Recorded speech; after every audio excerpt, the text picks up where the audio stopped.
It's really like fluff.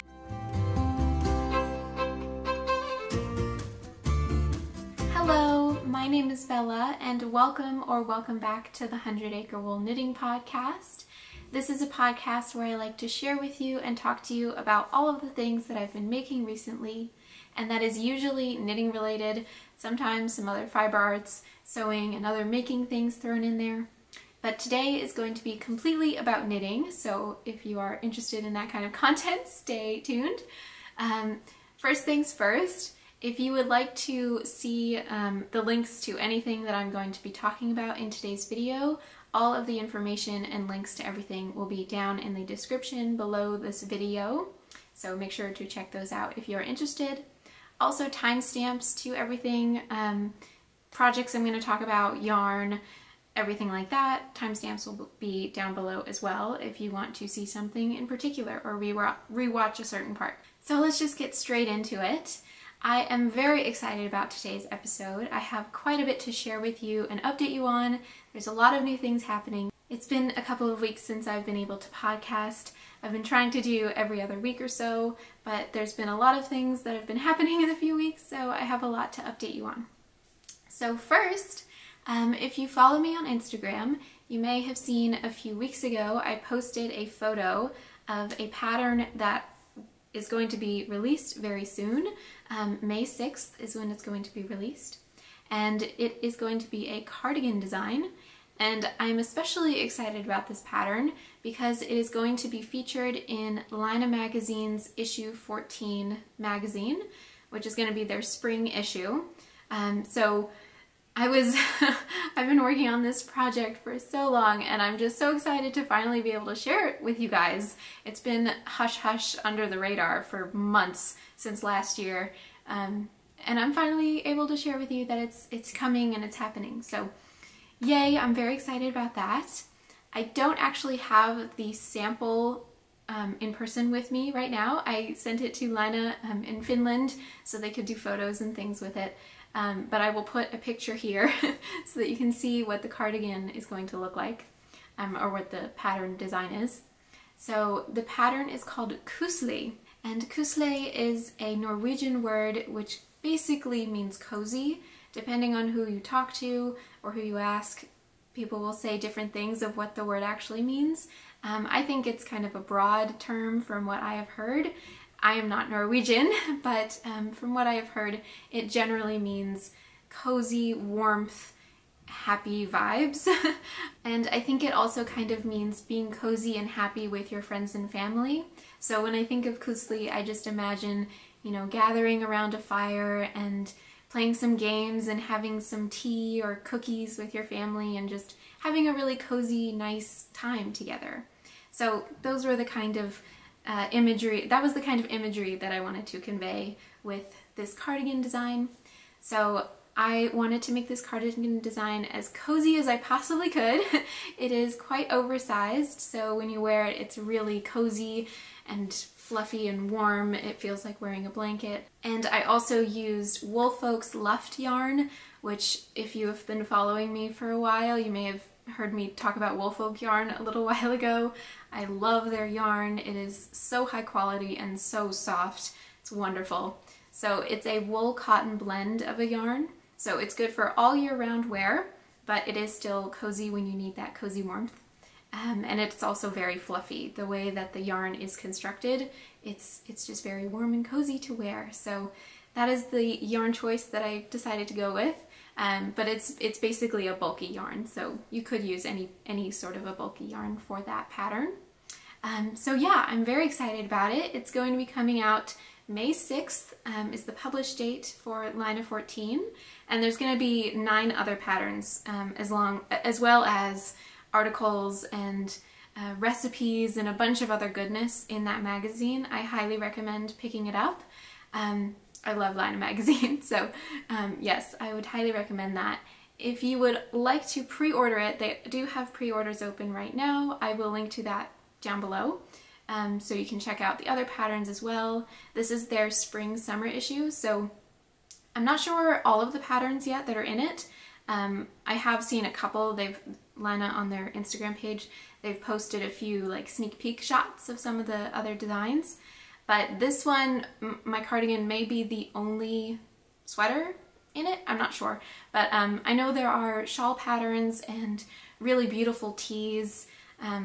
It's gonna be a wonderful issue, so I'm very excited about it. Yeah, so I will link all of that information down below, and yeah, I'm so happy to finally be able to share it with you.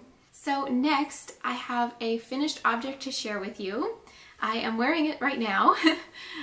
This is the Swirl Slipover by Twinknits. It was a test knit that I did for them, which the test knit is pretty much over, so I will be letting you guys know when it's going to be released, when this pattern will be released. I'm not sure yet the date, but probably quite soon. I didn't find any issues with the pattern. It was really great, really easy to understand. So yeah, I very much enjoyed this pattern. So I will zoom out so hopefully you guys can see more of the details. Here we go. So that is the full cardigan there. Oh, we're exposing the secrets. This is my studio. There we go. Yeah, but I will also probably insert some B-roll so that you can see more of it, more of me wearing it in the back and such. But yeah, so I really love this pattern. It came out so wonderfully, I think. It's definitely a perfect spring vest in my opinion. I've been wanting to knit a vest for this kind of a style for the longest time. So I'm finally gonna have one, or I finally do have one that I can wear for spring, and I think it would be good for all year round wear. I think it's a really nice color. So the yarn that this is made out of is Nutiden yarn. Nutiden is, if you're not aware of them, I've talked about it so much on this channel already, so I'm not going to bore you, but it's an unspun yarn. So it's basically pencil roving, and it's really fluffy and really airy, and I love it so much. But this was their Twinknit colorway, and Twinknit was a colorway from their February collection. Unfortunately, if you would like to make this and you don't already own Twinknit, the only way you can get it is by purchasing it from another knitter who already bought this yarn, because the way that Nutiden works, or Acre, which is the parent company, they make Nutiden, the way that their colorways work is it's one batch and then it's gone. So you have to get the colorway when it's available, and then they're never going to make it again. But if you would like this colorway, I don't really have any extra. I will tell you how much I used in a second for this, but yeah, if you would like this colorway, you'll have to find it from another knitter. Maybe you could check Ravelry. I'm sure there would be a lot of knitters on there posting in their stash or anything like that. But yeah, so I held Nutiden double, so 2 strands of Nutiden, and then also a Surrey alpaca yarn, which the Surrey alpaca yarn I hand-dyed myself using natural dyeing practices, natural dye principles, with edible dye pigments, and it was just kind of a light green. I don't have the yarn with me right now, but it was just kind of a really light minty green. So you may see some, I'll take this off in a second so I can show you up close, but there is some marling going on, some light marling with the 2 greens. So this yarn combination for this pattern I think is just so great if you want a really like dense, not dense because it is still airy, it has that air in it because it's a Nutiden, but if you want like a really, I don't know, it's like, it's so textural, it's really like fluff. I cannot recommend this yarn more highly. It is just so wonderful from my experience so far working with it, which I haven't worked with it for too long, so, but I'm already in love. So I will take this off for you guys so I can show you more of the details. So here we go. This pattern did call for a worsted weight held with a lace weight yarn. The original uses drops yarn. Obviously I used different yarn, but the gauge was still the same. So if you would like to use Nutiden, you can definitely do it. I also used the same needle size as was recommended in the pattern. I think the needle sizes were a 4.5 millimeter and also 3.5 millimeter for the edge ribbing portions. But yes, I am totally in love with how it came out. I have not blocked this yet, but really I don't know if it's necessary. I think the way the Nutiden is, you don't really need to block it. I don't even think it will grow once it does, because I've done some other blockings and for my swatch for this, and Nutiden doesn't really block, at least for this gauge. It didn't, or sorry, not that it doesn't block. Nutiden didn't really grow when I blocked this. So I don't really know if I will block it. I mean, I'll wash it, of course, but I think for now it totally works. So you may be noticing something different if you are a returning viewer here. You may be noticing something different about today's video, and that is because I got a new camera. So we are now able to record in 4K video, and I am also now able to do this. Oh, I'm able to show you the yarn and the knitting up close. I had not been able to do that with my previous camera, and it was driving me insane, so I'm finally able to share with you the real details without having to put in a million photos. So here we go with all the cables. I love this cable on the side here. It kind of looks like hearts to me. I think that's so pretty. So there we go. And then I will also show you the back. Here's the back. Cables everywhere. I'm in love with cables. If you know me, you know I love cables. So just the same little cables all the way around. And then there's simple ribbing on all of the edges, all of the edgings, and on the bottom as well. So this hem here, down here, was a bit of a struggle bus. This pattern calls for quite a few Italian bind-offs, which an Italian bind-off is another way to say a sewn bind-off. So basically, instead of casting off normally, you have to cut a long piece of yarn, and then you literally use your tapestry needle, and it's kind of like a Kitchener stitch. You'll know what I mean if you know this bind-off.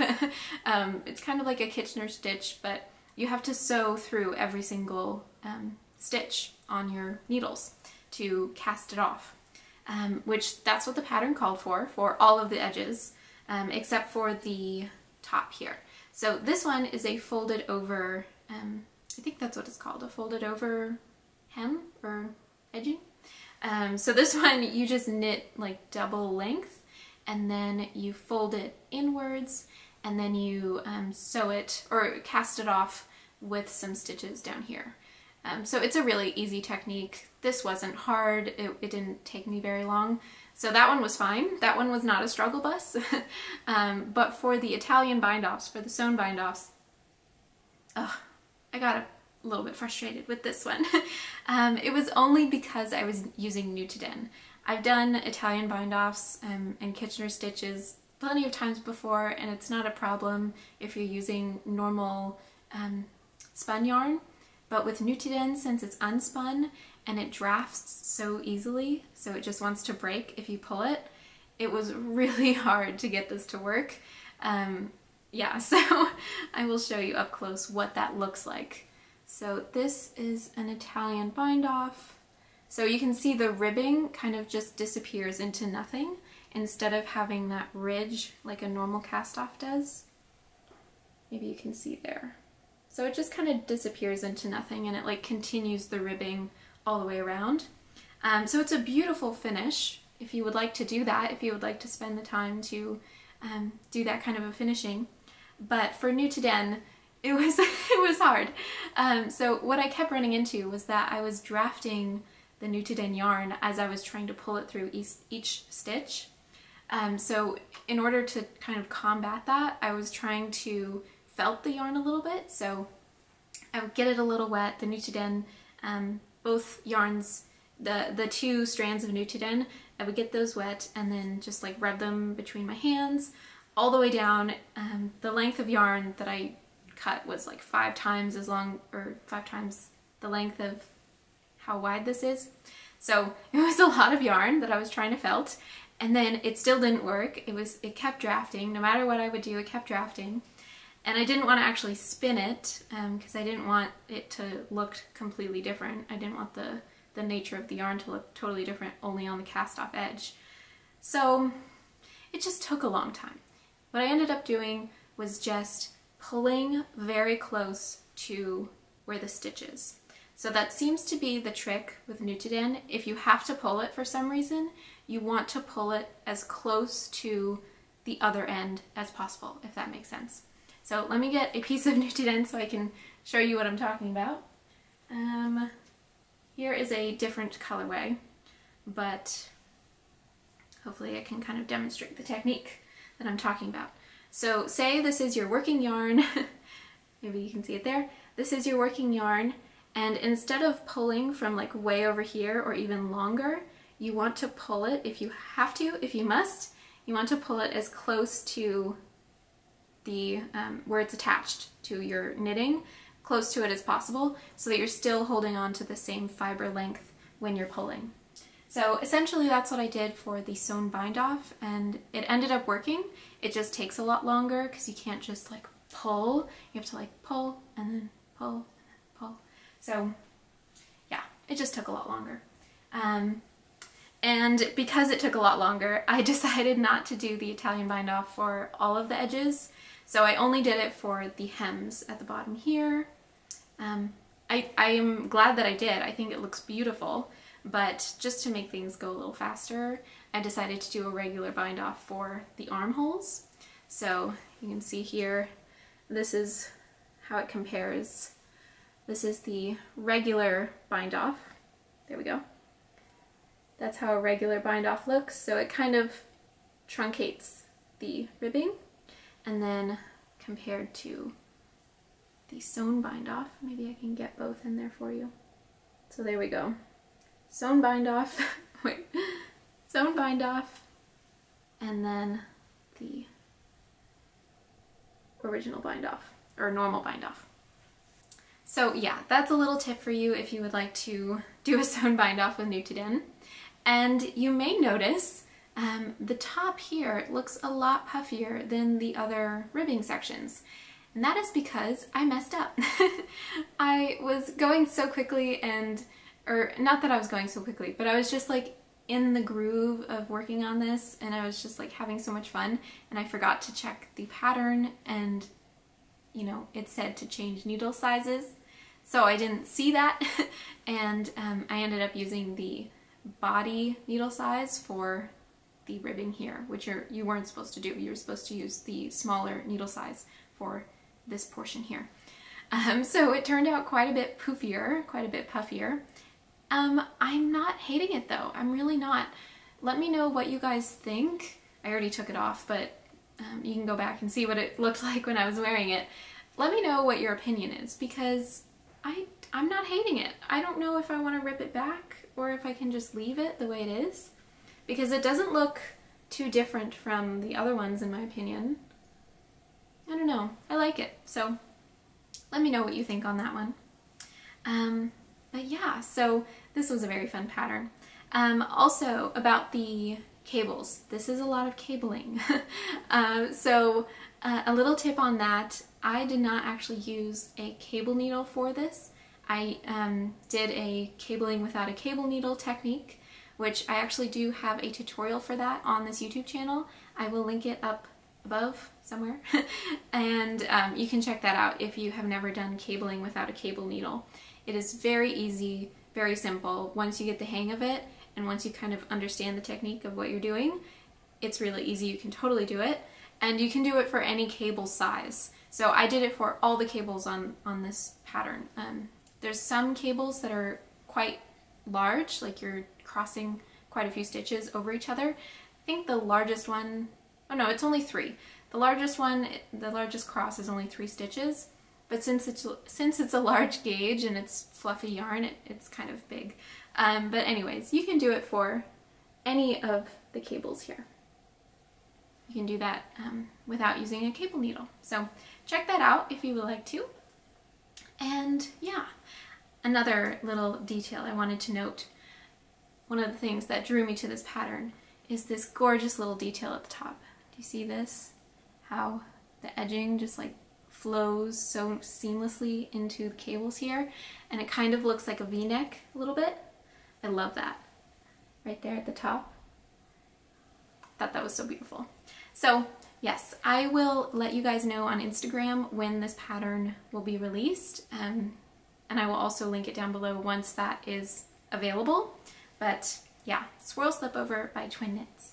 Okay, so next we have a new project that I'm working on, a new design that I'm working on. I, of course, am obsessed with Nutiden, you already know. And I did a large order from them in their last collection, so that was their March collection, and they had one of their colorways, which I totally fell in love with immediately. I shared this to you guys last time, but their Hufta colorway. It's a gorgeous golden yellow. You can see all the beautiful tones to this. Totally, totally beautiful, in my opinion. So I fell in love with this colorway. It was extremely inspiring to me. So I had a design in mind already, but this was just the perfect colorway for it. I was actually planning on doing this idea for using the Twinknits colorway, which I just showed you in my Swirl Slipover, but I decided that the Hufta colorway was going to work better. Oh, also I forgot to say, this used a little bit more than 200 grams of Nutiden. So if you just purchase one of their 300 gram bags, that's plenty for you. Also, I knit the size medium. So their size range, it's not as large of a size range as I've seen for some other patterns. I think it goes up to 2XL. If I'm wrong, I will write it here. But this one was a size medium, which is a bit oversized on me, but that's how I wanted it. And I think that's also kind of how Twinknits recommends you knit it, is a little bit oversized. So, okay, back to the other project. Yes, I am designing a new pattern with this one, with Hufta. So, here is a little swatch that I've done. I was trying to find a technique to kind of make a grass-looking motif. So this is what I came up with. Here we go, far away, and close up. There you can see. So in this pattern, I'm going to be playing with texture and also just the loveliness of Nutiden yarn and trying to make that show and really bring it into its best light. So this was a technique that I've never done before. I kind of just came up with it. I'm not sure if it's ever been done in another pattern. It probably has, but anyways, I'm very excited for this one. So like I said, this pattern is kind of inspired by grass, wild grasses and wild wheatgrass. In California, where I live, we're in Southern California, and where I live we have a lot of wild wheatgrass growing, you know, wild and naturally around us. I really love the form of nature and natural things, and especially this kind of a motif of grass, wheatgrasses, it being so symmetrical, and I think it's a really beautiful shape. Kind of flower-like almost. I think this almost looks like a flower even, maybe. Or maybe like a Christmas tree. But yeah, so having a lot of fun with this one. And also playing with some other textures as well. So this was another kind of swatch that I was doing. This was like the beginning stage of trying to figure out my technique for the grass motif. So hopefully you can see there just some different textures playing with and trying to make the Nutiden really shine. That was another thing that I wanted to use Nutiden specifically for this design so that we could get this really beautiful, oops, there we go.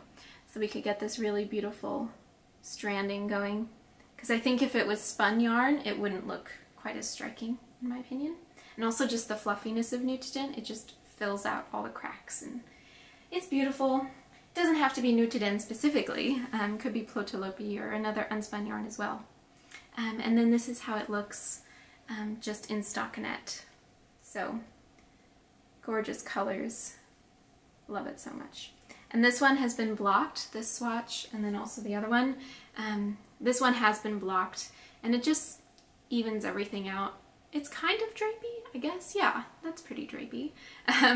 It's a really beautiful fabric.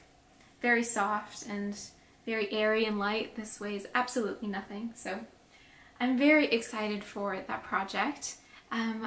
So far I'm thinking I'm going to be calling it Fields of Gold because wild wheatgrass and the color of hoofda is totally golden. It's totally also the natural color of our grass. So you look at this and that is exactly what our wheatgrass looks like, at least where I am. Like when it dies back, that's totally what it looks like. So very excited about that pattern. I have already started on the charting for it. So figuring out how I'll be grading it and trying to design it in a way that will be maybe easier to grade or more seamless to grade. So I will be sharing that with you guys, that whole process coming soon. And moving on, the next work in progress I have to share with you is just a little update on my socks for my boyfriend. I had talked about this project a little while ago. My boyfriend had picked up some yarn at a yarn show a couple of years ago. He really loved this yarn. I will show you what the colorway looks like. So he really loved this yarn when he saw it at the yarn festival, and he just picked it up. I've taught him to knit before, but he didn't really want to make socks, but he wanted this yarn to be turned into socks for him. So that's what I started for him. I am doing a heel flap and gusset style because that's what fits him the best. He has kind of high arches, so I'm going to be doing that for him. So this is where it's at. He wanted a really cool kind of fun design, I think. A really large ribbing section at the top, and then as you go down it's regular and it's also kind of high on him. It kind of reaches the mid-calf on his leg. And then now I have gotten to starting on the, or I did the heel flap and now I'm starting to do the decreases towards the foot section. So I did a slip stitch heel, which I think in this yarn it turns out so cool. Looks really cool. So that is the slip stitch detail there, and then I did the bottom of the heel. So another little detail is that he's going to be putting buttons on either side. So there's going to be little buttons to like hold down this fold over part. So those are coming along. This is just a really fun, like, quick project for me to work on when I'm tired and I don't want to do anything else that requires brain energy. So that's been fun to work on. And okay, now let's get into yarn. I have some yarn things to share with you and some things that I forgot to share with you last time that I wanted to tell you about. So last time I shared with you my yell cardigan, and I forgot to tell you about one piece that I thought would be useful. So here it is. Maybe I can get that on frame. It's quite big. It's kind of a kimono style cardigan, and you can see it's still flipping over. It's very, very flippy. It's gotten even worse. So I'm still working on a fix for that. Some of you, thank you. Some of you have recommended putting a ribbon. And I also saw another YouTuber kind of knit this double and then fold over a part, and it would be kind of a double thickness, which I think I might end up doing that. I think that was a really ingenious solution. So anyways, what I wanted to share with you was about this neckline here. In the pattern, the neckline suggests that you knit it flat, or the way that the pattern tells you to knit the border section, this border here, it tells you to knit it flat, which I was not about to do. I am not a knitter to knit color work flat. I think it just takes way too long, and at least for me, I don't like it because I can't see the actual pattern because you're on the wrong side and you can't actually see where things are lining up. Anyways, I didn't want to do that. So I ended up adding a steek at the very bottom portion here. So when I was knitting it, it was like these two pieces were attached, and I had just added some steek stitches in there. Steek stitches are just regular, normal stockinette stitches, you're just going to be cutting through them and then folding some over to hide the edges. So yeah, it was just one big loop like this, and then I was just knitting around and around like that. And you can see my stick edges here. So I also did the crochet chain along the edge just to secure it nicely so that there was no edges sticking out and could be fraying. So I just tucked it over and stitched it down. So that worked totally well. I only did the stick I only did the knitting in the round for the colorwork section.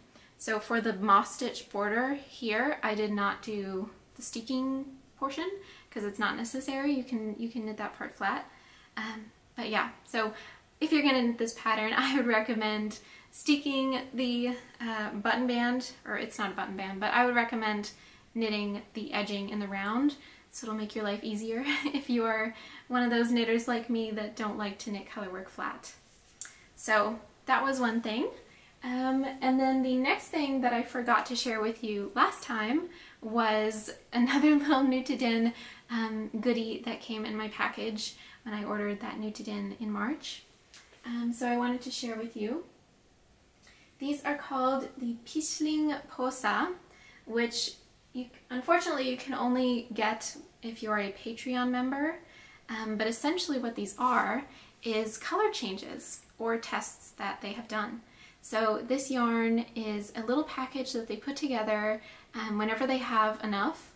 And these are color changes between the colors that they make in their mill. So for example, this one in the middle is Hofda, I just showed you that. And then on the edge here is Janvia. So what happens is when they're changing colors, when they're going to start not spinning up, but when they're going to start preparing and carding another colorway, then they leave a little bit of the previous colorway and then they run through the new colorway, so they end up kind of blending together a little bit. So maybe you can see, this is a good example. You can see here, the colors just blend together. You can see right there from Hufta, and then this one was Snow. And Snow was from their February collection. So, and here's another one. These were from their March collection. So you can see they just blend together so beautifully. So they're just little pieces, little bits and bobs here and there. You can see each of these are probably like 20 grams or less. So it's just fun colors to play with. If you are a Patreon member or you want to become one, I would highly recommend following them on Instagram, and they will update you when they have Patreon opening slots coming up. Would highly recommend becoming a patron. They, Caroline, one of the makers of this yarn, she also puts out a podcast, and she talks about the yarn and what she's knitting on and making, and it's a really lovely podcast to watch, and also just to support what they're doing, because I don't know, if you love rustic wool, I would highly recommend it. And these ones I really wanted to show you. These ones were from their, oh, also with this package, you don't get to pick what you get. They just put together a random bag of goodies, and that's what you get. But these two were from their February collection, and you may notice the middle color. This is Twinknits in the middle, and on the edges is Sade, which was their sold out red color, which I love so much. I am still so in love with this red color. This was before I was a patron and I wasn't able to get the Sade. I actually had a design in mind for this one as well. It was just, it's so inspiring to me, and in person it's just absolutely gorgeous, this red. It's like a winey berry blood red. So beautiful in my opinion. And I wanted to note, if any of you, or if someone you know, has this color, Sade, Nutiden, from their February collection, if you have any extras or would like to sell it at some point, I would be happy to purchase it from you. Like I said, Nutiden, you can only get it once, and this color I just am in love with. So I only have a little bit here. I could use for some color work on like a sweater or mittens or something, but would love to make like a garment out of this color because I think it's gorgeous. So yes, pichling posa. I think those are so cute. And my last thing to share with you today is some more natural dyeing that I did. Or actually, me and my boyfriend did. I started teaching my boyfriend how to do natural dyeing. He's very interested in natural dyeing and wanted to see how it works, so he came up with a colorway. So we dyed these three together. Here are the colors that came out. So this was actually one batch dye, but the different bases came out differently. So this is all non-superwash wool, non-superwash 100% wool. The top one is Highland wool and the bottom one is just an organic merino wool. But yeah, you can see it's so interesting how the color, the exact same batch, we dyed these at the same time with the same color, and they come out differently depending on the base. So that's pretty fun. Yeah, and this was just so much fun to do. Again, using natural dyes, we used some wood pigment for this one. So really cool, kind of really interesting golden orange and brown. I think it's just a really rich, lovely color. So that was fun. Not sure what I'm going to do with these. Maybe perhaps my boyfriend may want to sell them, or maybe he'll knit something with these. Who knows? But that was really fun to do. So something else that I got up to making wise besides knitting in the past couple weeks. A couple of weeks ago I celebrated my 25th birthday, and as a birthday present my boyfriend treated us to a ceramics class. I am a big lover of ceramics. I've been doing ceramics for years. You know, wheel throwing, hand building, sculpture, everything. I just really love ceramics. And unfortunately I don't live in a place that I have access to ceramics all the time. So this is a really fun special treat to do for my birthday. So he has never done ceramics, but I'm so happy that he said yes to doing this. And I do think he had fun, so that was really good. So we ended up making some bowls on the wheel. Mine is going to be a planter, so probably going to put some plants in there. And then I think his is going to be like a cereal bowl, or maybe he'll also make it into a planter, who knows. But it was just so much fun, such a really fun activity to do. Just literally like an hour or 2 hours. I think it was like a 2-hour class, just at night. You can just do it on a whim, and it's really fun if you've never done ceramics and would like to try it. I highly recommend. They have classes like that all over. If you have a ceramic studio anywhere near you. Yeah, but that was just so much fun. So this was straight off the wheel, so it wasn't like a one class and it's done sort of a deal. Unlike, you know, some of those like paint places where you go in and you paint like already done ceramics. So this one, you have to wait for it to dry, and then they do a firing without you on the premise. They do a firing and then they will glaze it for you. So we also got to pick the glaze that we want. At the class when we were there, we got to pick the glaze color. Mine is going to be kind of like a greenish, bluish, purplish color. It's kind of all of those colors in one. I thought it was really pretty. And then, so yeah, after the first firing, they will glaze it for you and then fire it again, and then it will be ready for us to pick up. So I'm waiting for that call from them to tell me it's ready so we can bring it back home and I can share with you guys what it looks like if you're curious to see that. But yeah, that was just a really fun little day that we had. So that is everything that I have to share with you today. I hope you enjoyed today's episode, and if you did enjoy, please do like and subscribe to this channel so that you can see my podcasts whenever I post them. And I hope you have a lovely rest of your day, a lovely time knitting, and I will see you next time. Bye bye.